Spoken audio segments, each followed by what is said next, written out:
All right, we're going to start with our hot water supply to the dishwasher. Okay. You got a pipe right here that feeds hot water to the kitchen sink. It has a shutoff like this.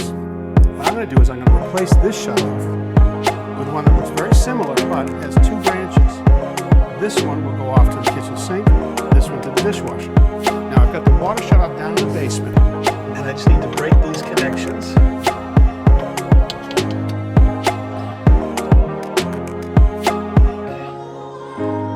All right, so here's our new shutoff valve, and when I make a compression connection, normally I would take this nut at the bottom and put it onto the pipe.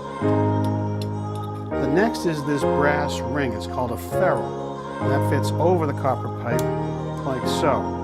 And then when this nut is tightened up, it compresses the ferrule so hard that it fuses right down into that pipe.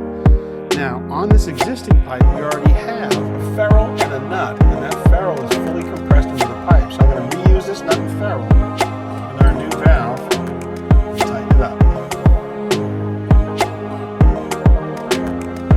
All right, I'm going to just make the connection with the old kitchen sink supply hose onto the new valve on one of the branches. Okay. So why do I need a valve there? Well, you really want to have shutoff valves under every single fixture for service. Someday, the faucet will need repair or the dishwasher.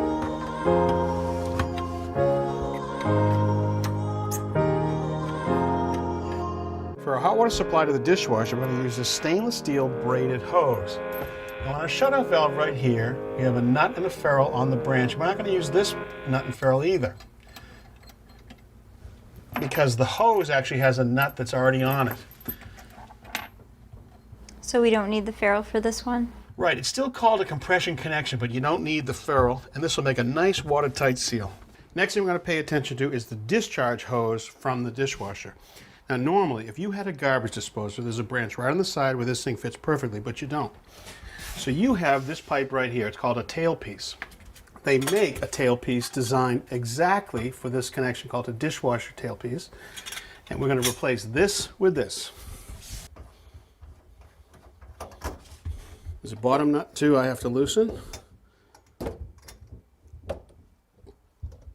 Now at the top, we have a gasket we're going to add right here. It's a special top gasket, fits right there, and the nut comes up. But I still need a nut at the bottom, so just hold on to that piece. I'm going to actually reuse this nut. Now this nut has a nut and a gasket all in one. That'll fit right here, and we are ready to reconnect it.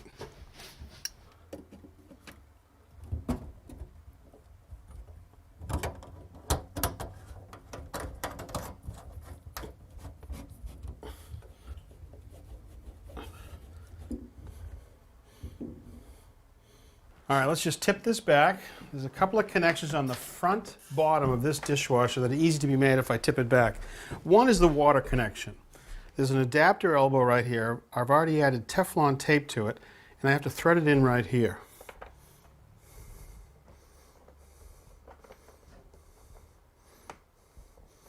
Okay.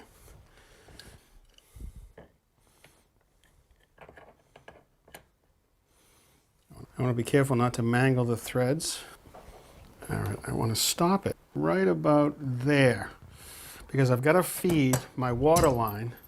Remember the stainless braided line like this? It has to fit exactly into this trough between here and the floor, and then I'll make my connection right there.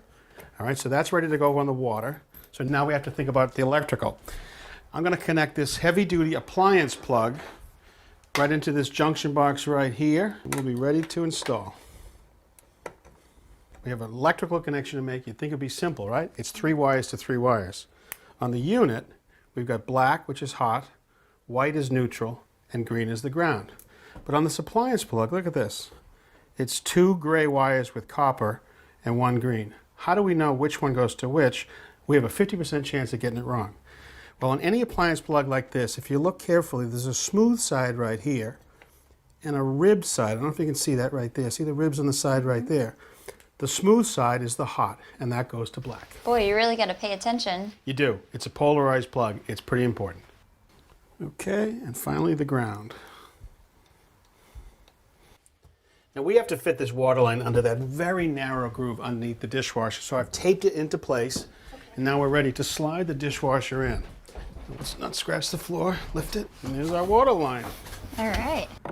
So now I need to secure the dishwasher to the underside of the countertop and level it.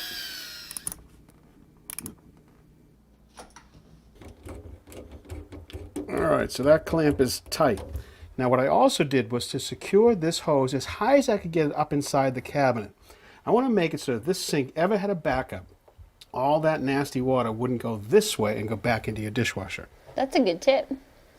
All right, Kelly, water's back on. Any leaks? Nope, no We leaks. get lucky again. We did.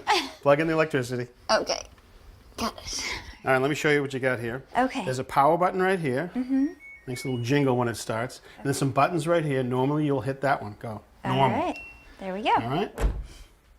And there you go. You have Wow. a dishwasher. Isn't that cool? I have a dishwasher.